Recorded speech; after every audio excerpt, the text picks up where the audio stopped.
รากฐานของตึกก็คือเสาเข็มรากฐานของบ้านก็คือเสาเตาหม้อรากฐานโบสถ์เจดีย์กุฏิก็เป็นเช่นนั้นส่วนชีวิตของเราศีลเป็นรากฐานของชีวิตตึกมั่นคงได้เพราะเสาเข็มตึกมั่นคงได้เพราะฐานรากบ้านมั่นคงได้เพราะฐานรากชีวิตเรามั่นคงปลอดภัยยั่งยืนงอกงามได้ด้วยศีลสมาธิปัญญาท่านทั้งหลายปกติมนุษย์ทุกคนต้องการความมั่นคงเสมอเหมือนกันหมด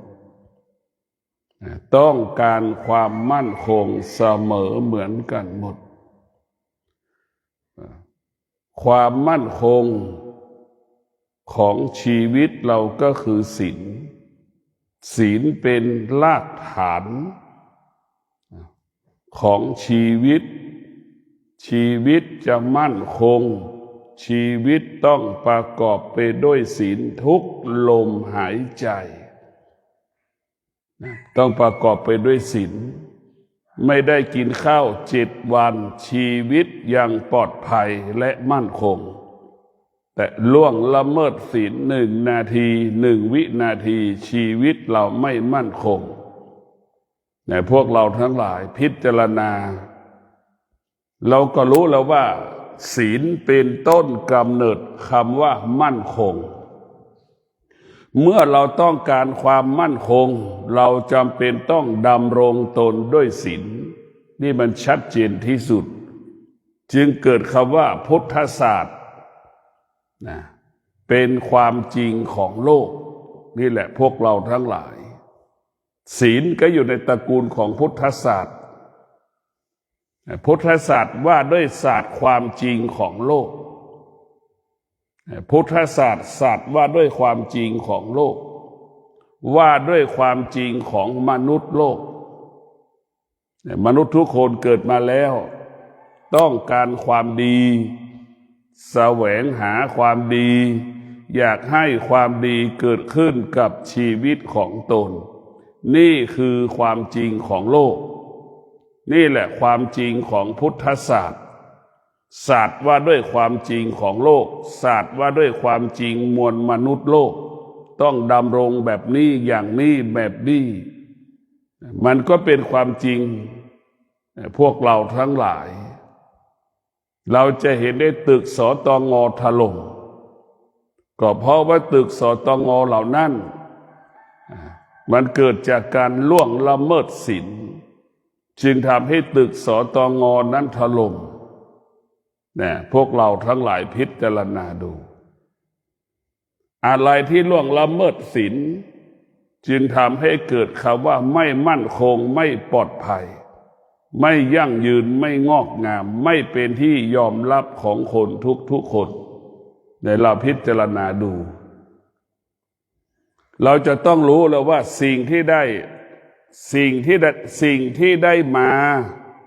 ครอบครองตั้งแต่ตำแหน่งเจ้าอาวาสนะเราจะเห็นว่าการได้มาซึ่งตำแหน่งของเจ้าอาวาสนั้นต้องประกอบไปด้วยศีลเราจะเห็นนะว่าการที่ท่านเจ้าอาวาสถูกไล่ตั้งแต่วันแรกหรือถูกประท้วงก็เพราะล่วงละเมิดศีลศีลคือความจริงชาวบ้านไม่ยอมรับพระรูปนี้จะเอาพระอีกรูปหนึ่งเป็นเจ้าอาวาสพวกเราทั้งหลายมันว่าด้วยเรื่องความเป็นจริงพระในวัดเนี่ยชาวบ้านก็เห็นหมดว่าวัฒนธรรมพฤติกรรมของพระที่อยู่ในวัดนั้นเป็นเช่นไรชาวบ้านก็อยากได้เจ้าพระที่อยู่เดิมอยู่แล้วเป็นเจ้าอาวาสเจ้าคณะอำเภอก็ดีเจ้าอาวาสก็ดีไปเอาพระวัดอื่นมาเป็นเจ้าอาวาสเนี่ยมันจึงเกิดปัญหาเกิดขึ้นนะพวกเราพิจารณาดังที่ปรากฏอยู่ณเวลานี้เราเห็นได้ชัดเจน อะไรที่เกิดจากการล่วงละเมิดศีลนั้นมันไม่เป็นมงคลกับชีวิตมันไม่เป็นมงคลกับอาชีพหน้าที่การงานของเรานั่นเลยบอกเราว่าเมื่อเราต้องการความมั่นคงเราจำเป็นต้องดำรงตนด้วยศีลทุกคนนี่สิ่งที่ปรารถนาก็คือกินให้มีความสุขกินด้วยความสุขก็ประกินด้วยศีลนี่แหละเมื่อเรามีศีลเราจะกินด้วยความสุขไม่ต้องกังวลใจมันไม่ต้องกังวลใจใดๆทั้งสิ้นกินแล้วมีความสุขกินด้วยศีลปกติของคนนอนแล้วก็อยากให้มีความสุขก็ต้องประกอบไปด้วยศีลเห็นไหมพวกเราทั้งหลายจะตื่นก็ต้องให้มีความสุขตื่นก็ประกอบไปด้วยศีลเมื่อเรามีศีลเนี่ยเราจะมีคำว่าความสุขตลอดดำเนินชีวิตอย่างมีความสุขก็ต้องประกอบไปด้วยศีลเนี่ยพวกเราทั้งหลายเราต้องความเมื่อเ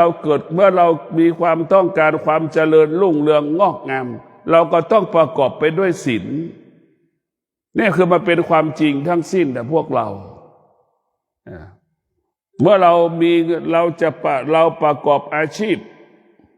ใดๆก็ต้องประกอบไปด้วยศีลเห็นไหมเราประกอบอาชีพอะไรก็ต้องประกอบไปด้วยศีล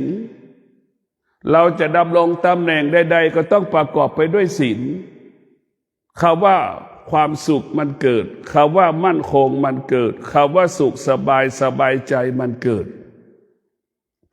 ศีลเนี่ยมันจะเป็นต้นกำเนิดของชีวิตเป็นรากฐานของชีวิตทุกเรื่องอะไรที่มนุษย์เป็นภาษาของมนุษย์มันต้องเกิดจากศีลหมดภาษาที่มนุษย์พูดสิ่งที่มนุษย์ครอบครองในชีวิตประจำวันมันต้องประกอบไปด้วยศีลต้องประกอบไปด้วยศีลแม้กระทั่งความรักใดประกอบไปด้วยศีลความรักนั้นก็มันมีความสุขความรักนั้นเกิดความสุขมีความสุขแต่ความรักใดเกิดจากการล่วงละเมิดศีลความรักนั้นไม่มีความสุขเหมือนเราไปแอบขโมยเขากินมีความสุขตรงไหนล่ะเราไปขโมยข้าวของวัตถุสิ่งของเขาคนอื่นมันก็เกิดคำว่ากังวลใจในพวกเราทั้งหลายการได้มาสรรพสิ่งทั้งปวงมาครอบครองต้องประกอบไปด้วยศีลทั้งสิ้นแต่พวกเราทั้งหลายศีลจะทำให้กายบริสุทธิ์วาจาบริสุทธิ์ด้วยใจบริสุทธิ์จึงเกิดคำว่าศีลบริสุทธิ์ในพวกเราทั้งหลายเราจะเห็นได้สังเกตได้ว่าบุคคลที่ล่วงละเมิดศีลชีวิตไม่มั่นคงชีวิตไม่มั่นคงชีวิตไม่ปลอดภัยชีวิตไม่ยั่งยืนชีวิตไม่มีความสุขชีวิตเป็นทุกข์ใจตลอดเวลานี่แหละพวกเราต้องพิจารณาเป็นความจริงหรือไม่ต้องพิจารณาเราจะเห็นได้ว่าศีลเนี่ยมันเป็นคำพูดที่เราพูดทุกๆอย่างเช่นศีล5ข้อที่4มันว่าด้วยการสื่อสารความจริงของโลกนี่เราต้องให้ความสำคัญว่าศีลสื่อสารความจริงของโลกเนี่ยเราต้องให้ความสำคัญในยุคปัจจุบันเนี่ยสื่อสารเป็นตัวหนังสือบ้างสื่อสารเป็นคำพูดบ้างเนี่ยเห็นไหมเราจะเห็นได้เช่นเราเพิ่งเลือกตั้งสมาชิกสภาผู้แทนราษฎรเนี่ยเราก็สื่อสารทางคำพูดไปฟังนโยบายแนวคิดของพรรคการเมืองต่างๆนี่เราก็ต้องพิจารณาศีล5ข้อที่4ว่าด้วยการสื่อสารความจริงพวกเราพยายามทุกคนพยายามจะสื่อสารความจริงพวกเราต้องพิจารณาความโลภก็เป็นความจริงแต่เป็นความจริงที่ทำลายชีวิตของเราทำลายอนาคตของเราเห็นไหมมันทำลายนะพวกเราทั้งหลายหัวใจเราปราศจากความโลภ ชีวิตเราก็มั่นคงชีวิตเราก็มีความสุขแต่พวกเราทั้งหลายต้องพิจารณาเมื่อเรารักษาศีลนั่นนี่ศีลมันจึงเป็นบิดามารดาของพระธรรม84,000พระธรรมขันธ์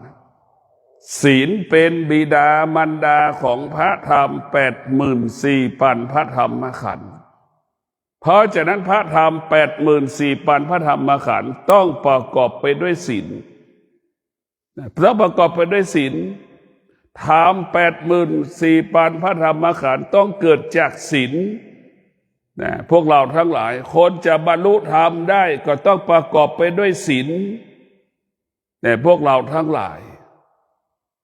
ศีลนั้นมันเป็นความจริงของชีวิตเราพิจารณาเลยมีอะไรบ้างไม่ได้เกี่ยวกับศีลทั้ง5ข้อมันไม่มีแต่พวกเราต้องพิจารณาศีลนี่แหละจะเป็นผู้เปลี่ยนแปลงชีวิตของเราศีลเป็นผู้เปลี่ยนแปลงชีวิตเป็นผู้เปลี่ยนแปลงฐานะความเป็นอยู่ของเรายกฐานะความเป็นอยู่ของเราให้สูงยิ่งขึ้นไปไม่ว่านอกกายคือความเป็นอยู่เราก็จะอุดมสมบูรณ์ไปด้วยทรัพย์สมบัติปัจจัยสี่แม้กระทั่งศีลอยู่ในใจของเราก็เบิกบานผ่องใสอยู่ตลอดเวลานี่แหละศีลพวกเราทั้งหลายมันจึงนำมาซึ่งทรัพย์สมบัติปัจจัยสี่นำมาซึ่งความอุดมสมบูรณ์ด้วยศีลนำมาซึ่งความอุดมสมบูรณ์ด้วยจิตใจที่เบิกบานผ่องใสตลอดเวลาแต่ศีลเรานี่มันทำให้เราจิตเราเบิกบานตลอดเราแค่เอาศีล1ข้อนี่เหลือเฟือแล้วศีลมันจะบังคับให้เราอดทนศีลมันจะบังคับให้เราซื่อสัตย์ต่อสามีตนเองภรรยาตนเองนายจ้างตนเองศีลมันจะบังคับให้ลูกจ้างซื่อสัตย์ศีลมันจะบังคับให้นายจ้างซื่อสัตย์ต่อลูกจ้างเห็นไหมแต่เราก็จะเห็นได้พยาบาลจังหวัดเชียงรายมาประท้วงเห็นไหม12 ชั่วโมงทำงานหนักเกินไปพวกเราทั้งหลายถ้าเราต้องการความมั่นคงชีวิตเราต้องประกอบไปด้วยศีลศีลนั้นจะเป็นผู้ควบคุมกายศีลนั้นจะเป็นศีลนั้นจะควบคุมกายวาจาของเราใจของเราให้อยู่ในเงื่อนไขของศีลทั้ง5ข้อกายประกอบไปด้วยศีลวาจาประกอบไปด้วยศีลจิตเราประกอบไปด้วยศีลนึกดูกันแล้วกันพวกเราทั้งหลายจะทำการใดๆมันง่ายมันสะดวกเมื่อเรารักษาศีลนี่คำว่าง่ายคำว่าสะดวกมันจะเกิดขึ้นในคำว่าศีลนี่แหละแต่ถ้าเราล่วงละเมิดศีลนี่คำว่ายากมันเกิดไม่กล้าเปิดเผยตัวเองเห็นไหมนี่มันก็คือคำว่ายากลำบากล่ะคนที่มีศีลได้เปิดเผยตัวเองได้ชัดเจนเปิดเผยได้ตรวจสอบได้กลางคืนกลางวันสามารถตรวจสอบได้มีความพร้อมให้คนตรวจสอบตัวเองได้ศีลจึงทำให้คนนั้นบริสุทธิ์แต่พวกเราทั้งหลายศีลจะทำให้เรานั้นเป็นคนบริสุทธิ์เราจะต้องพิจารณาทุกอย่างต้องเกิดจากศีลหมดพระพุทธเจ้าทุกพระองค์ศีลจึงเป็นรากฐานของพระพุทธเจ้าของเราทุกพระองค์ศีลจึงเป็นรากฐานของพระอรหันต์ของพระพุทธเจ้าทุกพระองค์ศีลจึงเป็นคุณสมบัติผู้ที่ปฏิบัติธรรมมักหวังจะเข้าสู่โลกุตระศีลนี่แหละคือเป็นพาหนะศีลนี่แหละเป็นอาวุธศีลนี่แหละเป็นเสบียงเป็นอาหารศีลนี่เป็นเภสัชเป็นยาศีลนี่เป็นอาภรณ์ของเราเพราะฉะนั้นศีลจะเป็นสารพัดแก้วสารพัดนึกพวกเราทั้งหลายต้องมีสติพิจารณา ว่าศีลเป็นแก่นเป็นสาระของชีวิตศีลมันเป็นรากฐานของชีวิตคนที่มีศีลเนี่ยบุคคลที่มีศีลดำรงตนด้วยศีลเนี่ยคิดก็เป็นความจริงพูดก็เป็นความจริงทำการใดๆก็เป็นความจริงเวลาบุคคลที่ดำรงตนด้วยศีลคิดสิ่งใดพูดสิ่งใดทำการใดๆสาธารณชนมหาชนเมตตาเกื้อกูลสนับสนุนส่งเสริมดังหลวงตาบัวหาทองเอาทองคำช่วยชาติครูบาเจ้าศรีวิชัยสร้างถนนขึ้นดอยสุเทพพระบาทสมเด็จพระเจ้าอยู่หัวรัชกาลที่9โครงการหลวงต่างๆโครงการพระราชดำริต่างๆนี่แหละคนเมตตาเกื้อกูลสนับสนุนต้อนรับในพวกเราทั้งหลายเราจะเห็นว่าคนที่มีศีลไปณที่ใดคนก็ต้อนรับเราจะสังเกตได้พระบาทสมเด็จพระเจ้าอยู่หัวนี่ครองตนการเป็นกษัตริย์ประกอบไปด้วยศีลทั้ง5 ข้อแต่มากายของพระองค์ท่านบริสุทธิ์ไม่มีที่ตำหนิใดๆทั้งสิ้นใช่ไหมนี่แหละเราจะเห็นได้ว่าบุคคลที่เป็นผู้นำดำรงตนด้วยศีลเนี่ยเป็นที่เคารพรักของประชาชนของผู้ใต้บังคับบัญชาผู้บังคับบัญชาก็เป็นที่รักพวกเราทั้งหลายพระบาทสมเด็จพระเจ้าอยู่หัวดำรงตนด้วยศีลดำรงตนด้วยสมาธิการเป็นพระมหากษัตริย์ดำรงตนด้วยปัญญาการเป็นพระมหากษัตริย์จึงเป็นพระมหากษัตริย์ที่ผิดปกติจากพระมหากษัตริย์ทั่วโลก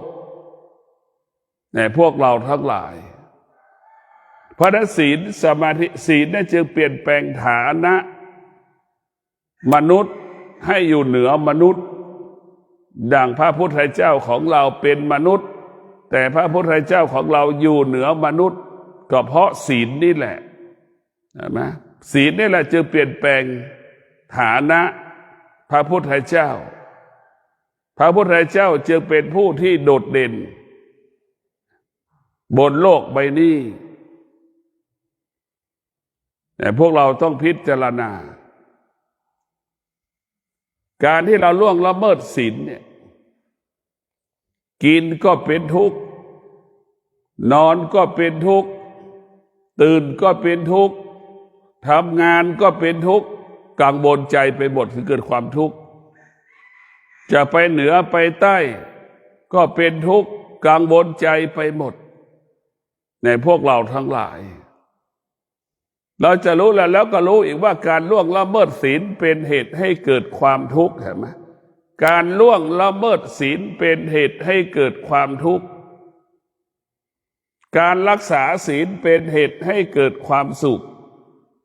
เหรียญ2 บาทท่านก็เห็นไหม2 หน้าน่ะเห็นเหรียญ2 บาทเหรียญ1 บาทเห็น2 หน้าไหมเห็นก็ได้ว่าท่านอยากต้องการความสุขท่านก็รักษาศีลท่านต้องการความทุกข์ก็เกิดจากการล่วงละเมิดศีลแต่ความเป็นจริงของความทุกข์มันเป็นเรื่องอารมณ์มันเป็นเรื่องความรู้สึกมันไม่ได้เป็นทุกข์แต่เอามาเป็นทุกข์เพราะเราขาดปัญญาเช่นเพื่อนของเราไม่ตอบสนองเราเนี่ยเราก็ไม่พอใจเป็นทุกข์เห็นไหมเพราะไม่พอใจก็คบเลิกกับเพื่อนอย่างเงี้ยเห็นไหมคนไหนเพื่อนคนไหนตอบสนองเราก็ว่าเพื่อนคนนั้นดีมันนี่คิดอย่างอันนี้แหละคือทำให้ผิดพลาดมันจึงทำให้เราผิดพลาดตลอดเวลา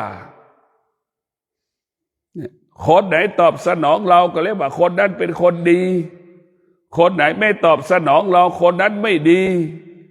เนี่ยมันจึงมีสีแดงสีเหลืองสีสารพัดสีเกิดขึ้นในประเทศไทยกลายเป็นปัญหาการพัฒนาประเทศก็เพราะแนวคิดนี่แหละเนี่ยเอาความรู้สึกทั้งหลายมาเป็นเหตุให้เกิดความสุขความทุกข์เป็นคนชั่วคนดีคนของมึงคนของกู มันจึงทำให้เกิดการพัฒนาประเทศเป็นปัญหาเกิดปัญหาอยู่ทุกวันเพราะเราเอาความรู้สึกมาเป็นเหตุให้เกิดคำว่าความทุกข์และความสุขแต่ถ้าเราพิจารณาด้วยความเป็นจริงแล้วการล่วงละเมิดศีลเป็นเหตุให้เกิดความทุกข์แต่คนส่วนมากก็ยังมีอยู่ที่ไม่ได้ล่วงละเมิดศีลแต่เป็นเหตุให้เกิดความทุกข์แต่พวกเราทั้งหลายเราไม่ล่วงละเมิดศีลแต่คนในครอบครัวของเราล่วงละเมิดศีลใช่ไหมคนที่อยู่ใกล้ตัวเราคนที่เกี่ยวข้องกับชีวิตเราล่วงละเมิดศีลเนี่ยมันจึงทำให้เราเป็นทุกข์แต่พวกเราทั้งหลายเราต้องพิจารณาแต่ว่าศีลเนี่ยมันมีพลังและมันมีอานุภาพถ้าพิจารณาดูว่าศีลเนี่ยมันว่าด้วยแม่น้ำป่าไม้ภูเขาอากาศมันกลายเป็นคณะวิศวะสิ่งแวดล้อมมาแก้ไขนะคณะวิศวะสิ่งแวดล้อมไม่พูดเรื่องศีลเลยเห็นไหมพวกเราเพราะเขาไม่รู้ศีลห้าข้อที่หนึ่งเนี่ยเห็นไหมแม่น้ำป่าไม้ภูเขาอากาศเนี่ยมันเป็นเรื่องระบบนิเวศวิทยาพวกเรามันกลายเป็นวิชาภูมิศาสตร์เห็นไหมศีลเนี่ยเป็นต้นกำเนิดของศาสตร์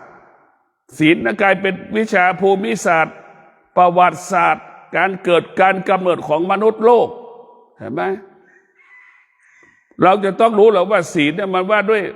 ศีลมันว่าด้วยวิทยาศาสตร์ว่าด้วยวิชาภูมิศาสตร์ว่าด้วยวิชาประวัติศาสตร์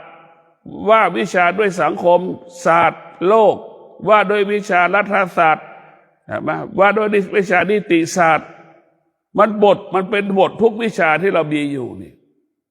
เห็นไหมเพราะฉะนั้นพวกเราทั้งหลายมันจึงผมใช้คำว่าพุทธศาสตร์เป็นต้นกำเนิดของศาสตร์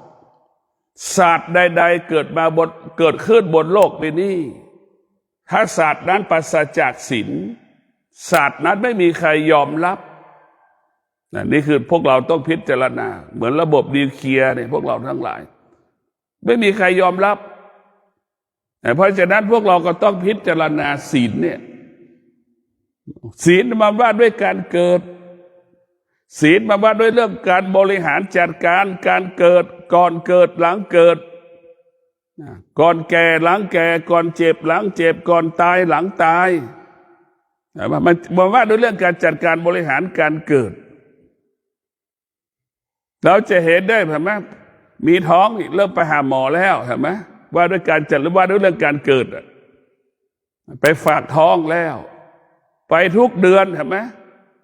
ก่อนเกิดหลังเกิดก่อนแก่หลังแก่ก่อนเจ็บหลังเจ็บก่อนตายหลังตายศีลมันว่าด้วยการจัดระเบียบไว้หมด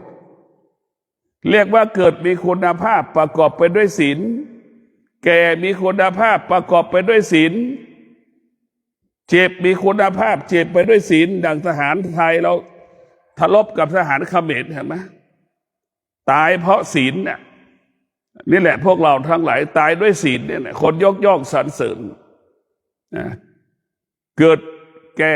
เจ็บตายด้วยศีลเป็นที่ยอมรับของคนทุกคนเรียกว่าเกิดแก่เจ็บตายด้วยศีลตายแบบเกิดแก่เจ็บตายด้วยศีลจึงเกิดคำว่าคุณภาพเกิดได้คุณภาพประกอบไปด้วยศีลแก่ได้คุณภาพประกอบไปด้วยศีลเจ็บมีคุณภาพประกอบไปด้วยศีลตายมีคุณภาพประกอบไปด้วยศีลเหมือนทหารชายแดนเจ็บด้วยศีลเห็นไหมนั่นแหละพวกเราทั้งหลายนี่คือคุณภาพมันต้องเกิดขาดศีลแล้วก็รู้แล้วว่าศีลจะเป็นต้นกำเนิดของศัพท์ที่เราใช้ทางวิชาการคำว่าคุณภาพมันก็เกิดจากศีลอีกคนที่มีคุณภาพคนที่ประกอบไปด้วยศีลคนที่มาตรฐานก็ต้องประกอบไปด้วยศีลแต่พวกเราทั้งหลายศีลจึงจึงสร้างความเสมอภาคการอยู่ร่วมกันความว่าเสมอภาคคือศีลแต่ทุกวันนี้ความเสมอภาคเป็นเรื่องความคิดเป็นเรื่องอารมณ์มันจึงเกิดมหาข้อยุติไม่ได้พวกเราทั้งหลายเช่นประเทศไทยก็พอเกิดการปฏิวัติรัฐประหารเนี่ยมันก็เกิดจากการล่วงละเมิดศีลทั้งสิ้นเช่นรัฐบาลล่วงละเมิดศีลนี่ ทหารก็มาปฏิวัติรัฐบาล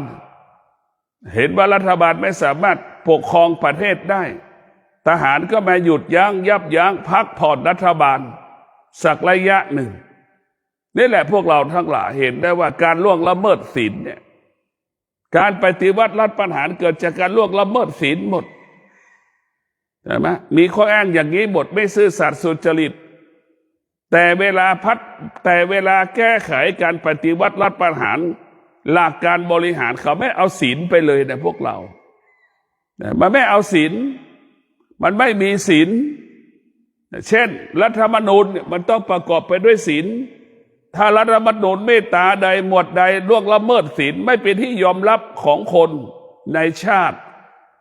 เห็นว่ารัฐมนตรีที่ล่วงละเมิดศีลไม่เป็นที่ยอมรับรัฐธรรมนูญทุกมาตราทุกหมวด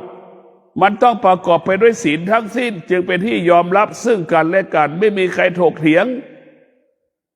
แต่ไม่มีใครคัดค้านไม่มีใครทักท้วงเราจะเห็นได้พวกเราทั้งหลายการได้มาซึ่งรัฐธรรมนูญต้องประกอบไปด้วยศีลทั้งสิ้นศีลนี่แหละเป็นสิ่งที่จำเป็นเป็นสิ่งที่สำคัญเราจะเห็นได้ว่าการได้มาซึ่งประชาธิปไตยของชาติเรานี่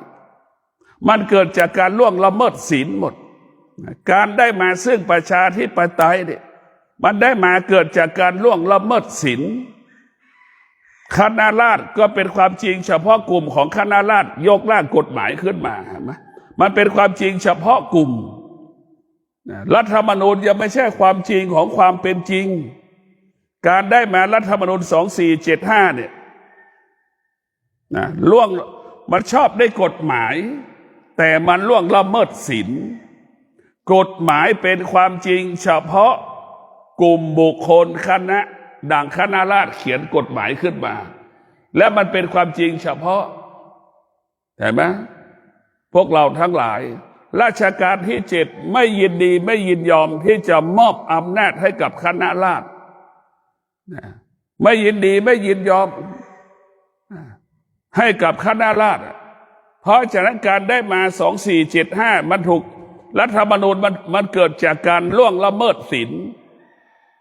ราชการที่7เนี่ยรัชกาลที่7เปรียบเสมือนพ่อคณะราษฎรเปรียบเสมือนลูกบังคับให้พ่อแบ่งสมบัติเห็นไหมพ่อก็รู้ว่าลูกไม่สามารถรักษาสมบัติได้มอบให้พระลูกมอบสมบัติให้ลูกก็จะแย่งกันอีกเห็นไหมเพราะฉะนั้นคณะราษฎรเปรียบเสมือนลูกบังคับให้รัชกาลที่7แบ่งสมบัติถ้าพ่อไม่ให้ลูกจะกินยาตายเห็นไหมลูกจะผูกคอตายเห็นไหมพ่อก็กลัวลูกตายจำเป็นต้องยอมเห็นไหมเนี่ยการได้มาซึ่ง2475ชอบด้วยศีลชอบได้กฎหมายแต่ล่วงละเมิดศีลบังคับจิตใจพระองค์ท่านเห็นไหมนี่แหละพวกเรา2475จึงผิดปกติมา90 ปีจึงผิดปกติวันนี้ยังไม่ยอมรับจะแก้ไขรัฐธรรมนูญอีกเห็นไหมไม่มีรัฐบาลไหนเป็นรัฐบาลไม่แก้รัฐธรรมนูญไม่มีในประเทศไทยนี่ก็เพราะตรงนี้เพราะเราไม่เอาศีลพวกเราทั้งหลายรัฐธรรมนูญทุกฉบับต้องประกอบไปด้วยศีลคนจะเขียนรัฐธรรมนูญก็ต้องประกอบไปด้วยศีลศีลจะเป็นคุณสมบัติผู้จะร่างรัฐธรรมนูญผู้จะเขียนรัฐธรรมนูญนี่แหละพวกเราทั้งหลายเมื่อคนเขียนมันล่วงละเมิดศีลเนี่ยมันก็เกิดปัญหานะพวกเราทั้งหลายมันก็ต้องพิจารณาทุกอย่างต้องประกอบไปด้วยศีลทั้งสิ้นเราจะได้เห็นว่าศีลนั้นมันจะทำให้เรานั้นเจริญรุ่งเรืองงอกงามยิ่งขึ้นไปแต่ศีลนั้นพวกเราจะเห็นได้เป็นที่ยอมรับของผู้นำที่มีศีลเนี่ยจะเป็นผู้นำที่อยู่เหนือปัญหาของสังคมจะอยู่เหนือกฎหมายคือไม่ทำผิดก็คืออยู่เหนือกฎหมายเนี่ยพวกเราคนที่ทำผิดอยู่ใต้อำนาจกฎหมายผู้ที่ทำความดีเคารพกฎหมายก็จะอยู่เหนือกฎหมายคือไม่ผิดกฎหมายแล้วก็ต้องอยู่เหนือเนี่ยพวกเราทั้งหลายจะอยู่เหนือกฎหมาย อยู่เหนือเพราะเราก็ไม่ได้ทำผิดมันก็ต้องอยู่เหนือมันเพราะฉะนั้นพวกเราทั้งหลายศีลเป็นความผิดทางจิตกฎหมายเป็นความผิดทางสายตาเป็นความผิดทางสายตาทางกายเท่านั้นเนี่ยพวกเราเป็นความผิดทางกายเท่านั้นเราจะผิดศีลนี่เราจดจำตลอดแต่เราล่วงละเมิดศีลเราไม่จดเราไม่จำเนี่ยซิวๆที่เขาพูดกันสบายเห็นไหมแต่ล่วงละเมิดศีลเรารู้ดังคำว่าทำดีกลางคืนกลางวันเราก็รู้อยู่แก่ใจไม่มีใครเห็นเราเห็นไม่มีใครรู้เรารู้เนี่ยพวกเราทั้งหลายนี่แหละในที่มืดที่ลับที่แจ้งเนี่ยนี่แหละศีลคือความจริงพวกเราทั้งหลายศีลนั้นเป็นความจริงพวกเราจะต้องพิจารณาศีลคือผู้พิพากษาศีลเนี่ยเปรียบเสมือนผู้พิพากษาประจำตัวคนแต่ละคนในวันนี้นี่ตั้งใจสวดเต็มร้อยไหมอย่างนี้เรารู้อยู่แก่ใจในเวลานี้มันนี่เราพิสูจน์ได้ว่าเราตั้งใจสวดเต็มร้อยไหมนี่เราก็รู้อยู่แก่ใจแล้วเมื่อเราพูดแล้วนี่แหละศีลเป็นผู้พิพากษาว่าเราทำหน้าที่สมบูรณ์แบบไหมนี่เราจะรู้เลยเราทำงาน8 โมงเราทำงานเลิกงาน5 โมงกฎเกณฑ์กติกามันใช่แต่ความเป็นจริงระหว่าง8 โมง5 โมงนั้นระหว่าง8 โมง5 โมงเราทำงานไม่เต็มร้อยเห็นไหมใครรู้เรารู้คนอื่นไม่รู้แต่เรารู้นี่แหละพวกเราทั้งหลายเราบอกแล้วว่าจะทำดีมากดีน้อยเราจิตของเรามันรู้ของเรามันเองมันไม่สามารถหลบหลีกหนีจิตเราได้นี่แหละอานุภาพของศีลนั้นมันมีพลังและมันมีอานุภาพมากมายมหาศาลนะพวกเราจะเห็นได้ว่าศีลนั้นต้องมันเข้าไปมีบทบาทต่อวัตถุคารุภัณฑ์สิ่งของต่างๆที่เราได้มาครอบครองหมดนะอะไรที่ล่วงละเมิดศีลเนี่ยมันจึงไม่เป็นมงคลสำหรับคนที่ครอบครองคนที่ครอบครองวัตถุสิ่งของใดๆเนี่ยมันต้องประกอบไปด้วยศีลข้าราชการรัฐวิสาหกิจหรือองค์กรของรัฐบริษัทห้างร้านเนี่ยการได้มาซึ่งฐานะตำแหน่งต้องประกอบไปด้วยศีลการได้มาซึ่งฐานะตำแหน่งประกอบไปด้วยศีลถามว่ามันมีกี่เปอร์เซ็นต์เราพิจารณาดูนี่ส่วนมากการได้มาซึ่งฐานะตำแหน่งครอบครองเนี่ยมันเกิดจากการล่วงละเมิดศีลหมดเนี่ยพวกเราทั้งหลายเกิดจากการล่วงละเมิดศีลหมดให้เราโปรดพิจารณามันจึงเกิดปัญหามีการแต่งตั้งข้าราชการก็ดีองค์กรของรัฐก็ดีมันจึงเกิดปัญหามาตลอดเวลาเหมือนได้ยินนะครับว่าสวสีน้ำเงินเห็นไหมนี่กกตสีน้ำเงินอย่างเงี้ยปปชสีน้ำเงินนี่เราพูดกันทุกวันเห็นไหมแต่นี่แหละพวกเราทั้งหลายการล่วงละเมิดศีลไปให้มันไม่เป็นที่ยอมรับของคนมันจะเกิดการทักท้วงคัดค้านเนี่ยมันจะเกิดปัญหาเป็นปัญหาเพราะฉะนั้นพวกเราต้องพิจารณาว่าศีลเป็นรากฐานชีวิตของเราครอบครัวของเราอาชีพของเราหน้าที่ของเราเนี่ยมันสร้างความมั่นคงให้กับชีวิตของเรา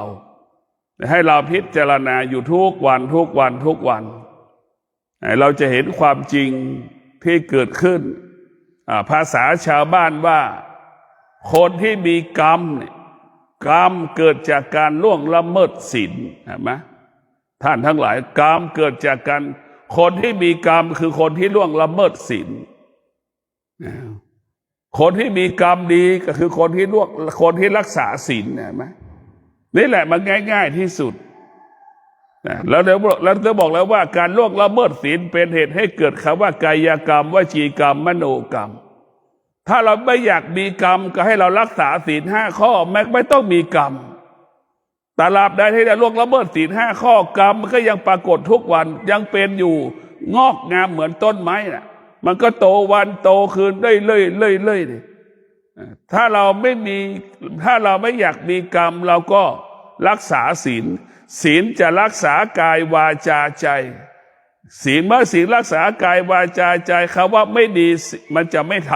ำถ้ามันจะทำคำว่าดีก็ประกอบไปด้วยศีลเมื่อเรารักษาศีลจึงเป็นเหตุให้เกิดคำว่าความดีเราจะทำความดีใดๆ100 ครั้ง10,000 ครั้งต้องประกอบไปด้วยศีลดังพ่อแม่ครูบาอาจารย์ให้เราสมาทานศีลนะไหมเราสมาทานศีลทำบุญ100 ครั้งต้องทำมาสมาทานศีล100 ครั้งเห็นไหมเพื่อให้กายสะอาดให้วาจาสะอาดให้ใจสะอาดให้กายวาจาใจสะอาดวัตถุสิ่งของสะอาดบริสุทธิ์พวกเราทั้งหลายมันจะเกิดคำว่าขอขมาเห็นไหม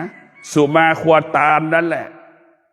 การได้มาซึ่งวัตถุสิ่งของไม่สะอาดไม่บริสุทธิ์ไม่รู้แหละพวกเราทั้งหลายเพราะเรารู้แล้วว่าการรักษาศีลเป็นเหตุให้เกิดคำว่าความสุขเห็นไหมเมื่อเราต้องการความสุขก็รักษาศีลเมื่อรักษาศีลชีวิตเป็นอิสระเห็นไหมเมื่อต้องการความเป็นอิสระเราก็ต้องรักษาศีลจะอยู่ที่ไหนก็ได้จะนอนที่ไหนก็ได้เป็นอิสระตำรวจไม่จับมันเป็นอิสระก็ขอให้ท่านทั้งหลายได้โปรดพิจารณาศีลเป็นรากฐานของชีวิตศีลเป็นแก่นสาระของชีวิตศีลเป็นสาระของธรรมเป็นแก่นของธรรมบุคคลที่มีศีลบุคคลนั้นจะมีความสุขบุคคลที่มีศีลบุคคลนั้นจะมีชีวิตที่เจริญรุ่งเรืองงอกงามก้าวหน้าศีลจึงเกิดคำว่าศีลจึงเกิดคำว่าเป็นคำว่าสร้างอนาคตของเราศีลเป็นกฎเป็นหลักเป็นทฤษฎีการสร้างชีวิตการสร้างอนาคตให้บรรลุเป้าหมายดั่งรถไฟไปถึงหัวลำโพงนั่นแหละคนที่ล่วงละเมิดศีลพวกเราทั้งหลายทำลายชีวิตทำลายอนาคตดังที่ปรากฏถ้าคนที่ล่วงละเมิดศีลทำลายชีวิตทำลายอนาคตเหมือนวินมอเตอร์ไซค์เหมือนแท็กซี่เข้าซอยหลงซอยผิดซอยนั่นแหละคือคนล่วงละเมิดศีลเสียเวลาบรรลุเป้าหมายยากก็ขอให้ท่านทั้งหลายได้พิจารณาวันนี้ขอยุติไว้เพียงแค่นี้ขอความสุขสวัสดีจงเกิดแก่ท่านทั้งหลายทั่วหน้ากันด้วยเถิด